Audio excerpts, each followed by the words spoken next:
नमस्कार दोस्तों, अपराध के जहां में आपका स्वागत है। बात करते हैं शिवम मिश्रा यानी लैम्बोर्गिनी केस के बारे में। हम सबको पता है कि कानपुर में शिवम मिश्रा जो लैम्बोर्गिनी चला रहा था, उसको अब कोर्ट ने जमानत दे दी है। बाकायदा 20,000 रुपए के निजी मुचलके पर उसको बेल मिली है। लेकिन सवाल कई उठते हैं। पहले आपको पूरी घटना बताता हूं। Shivam Mishra Lamborghini car drive कर रहे थे, ये वही कार है। इसके बाद इस कार ने एक्सीडेंट किया और 6 लोगों को रौंद दिया। उसके बाद जो हुआ उससे पुलिस में हड़कंप मच गया। दरअसल पुलिस पर आरोप लगा वीवीआईपी ट्रीटमेंट देने का, और यह भी आरोप लगा कि आरोपी को शुरुआत में जाने दिया।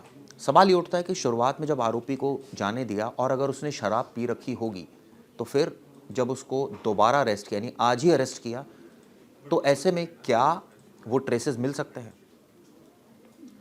लेकिन इस सिलसिले में कार्रवाई भी की कानपुर पुलिस ने, और कानपुर पुलिस ने इस मामले में अपने ही एक दरोगा को सस्पेंड कर दिया।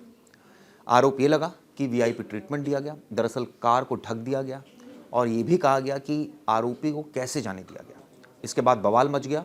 दरअसल इस पूरे मामले की सीसीटीवी भी सामने आई थी, इस पूरे मामले की वीडियोज़ भी सामने आई थी, जिसमें जो शिवम मिश्रा, जो के मिश्रा के बेटे हैं, तंबाकू व्यापारी हैं, एक बार इनके यहाँ इनकम टैक्स का छापा भी पड़ा था, कई विदेशी गाड़ियां हैं।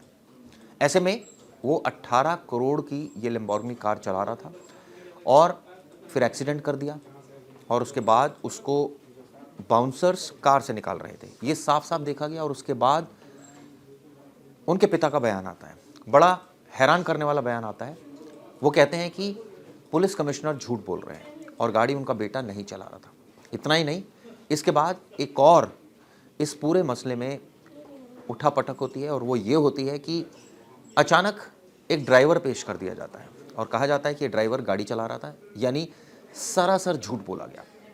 झूठा हलफनामा दाखिल किया गया, मोहन नाम के ड्राइवर को प्रोड्यूस कर दिया गया और कहा गया कि वो लैम्बोर्गिनी चला रहा था। लेकिन जब मीडिया का प्रेशर हुआ, लगातार खबरें कवर हुई, उसके बाद पुलिस जाग गई और इस मामले में सख्त एक्शन लिया गया। सरकार की तरफ से भी बयान आया। योगी सरकार ने साफ साफ कहा कि जो भी दोषी होगा उसके खिलाफ कार्रवाई की जाएगी। इस मामले में कार्रवाई की भी गई। लेकिन सवाल ये उठता है कि जब आरोपी ने जिस दिन ये एक्सीडेंट किया था उसी दिन उसको अरेस्ट करना चाहिए था, उसका मेडिकल होना चाहिए था, और अगर उसने शराब पी रखी थी तो जाहिर तौर पर सेक्शंस बदल जाते। लेकिन अब खुद ही उसको एक दिन के बाद पेश किया गया, तो ये तो बहुत क्लियर कट है कि इसके पीछे और इससे फ़ायदा किसका होगा।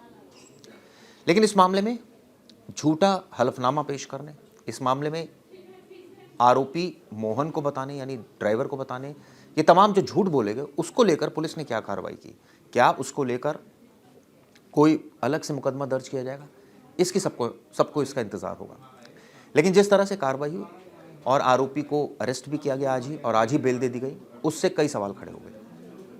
ये बात सच है कि अभी जो 6 लोगों का एक्सीडेंट हुआ है उनमें से कुछ क्रिटिकल है, लेकिन अभी भी कोई डेथ रिपोर्ट नहीं हुई है। जाहिर तौर पर ऐसे में सेक्शंस अभी जो एप्लीकेबल हैं वो दूसरे सेक्शंस एप्लीकेबल हैं।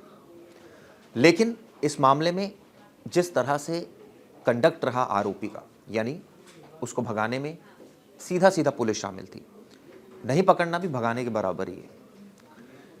और उसके बाद अगले दिन उसको जब अरेस्ट किया गया तो जाहिर तौर पर वो लीगल एडवाइस लेकर आया, और तब तक बहुत कुछ बदल चुका था। खैर, कई लोग ये भी कह रहे हैं कि चूंकि मामला के मिश्रा से जुड़ा था, मामला शिवम मिश्रा से जुड़ा था, रसूखदार परिवार है, बहुत पैसा है, इसलिए मीडिया भी उनके पीछे पड़ा हुआ है। लेकिन सच्चाई ये भी है कि 18 करोड़ की गाड़ी अगर आप सड़क पर चला रहे हैं तो आपको यातायात के नियमों का पता होना चाहिए। ये भी पता होना चाहिए कि गाड़ी जिम्मेदारी बड़ी है, पैसा बहुत लगा हुआ है गाड़ी पर, गाड़ी बहुत महंगी है, तो आपको भी जिम्मेदारी निभानी चाहिए। लेकिन ऐसा नहीं किया गया। इसके उलट लापरवाही से गाड़ी चलाई गई, जिसका नतीजा हम सबके सामने है।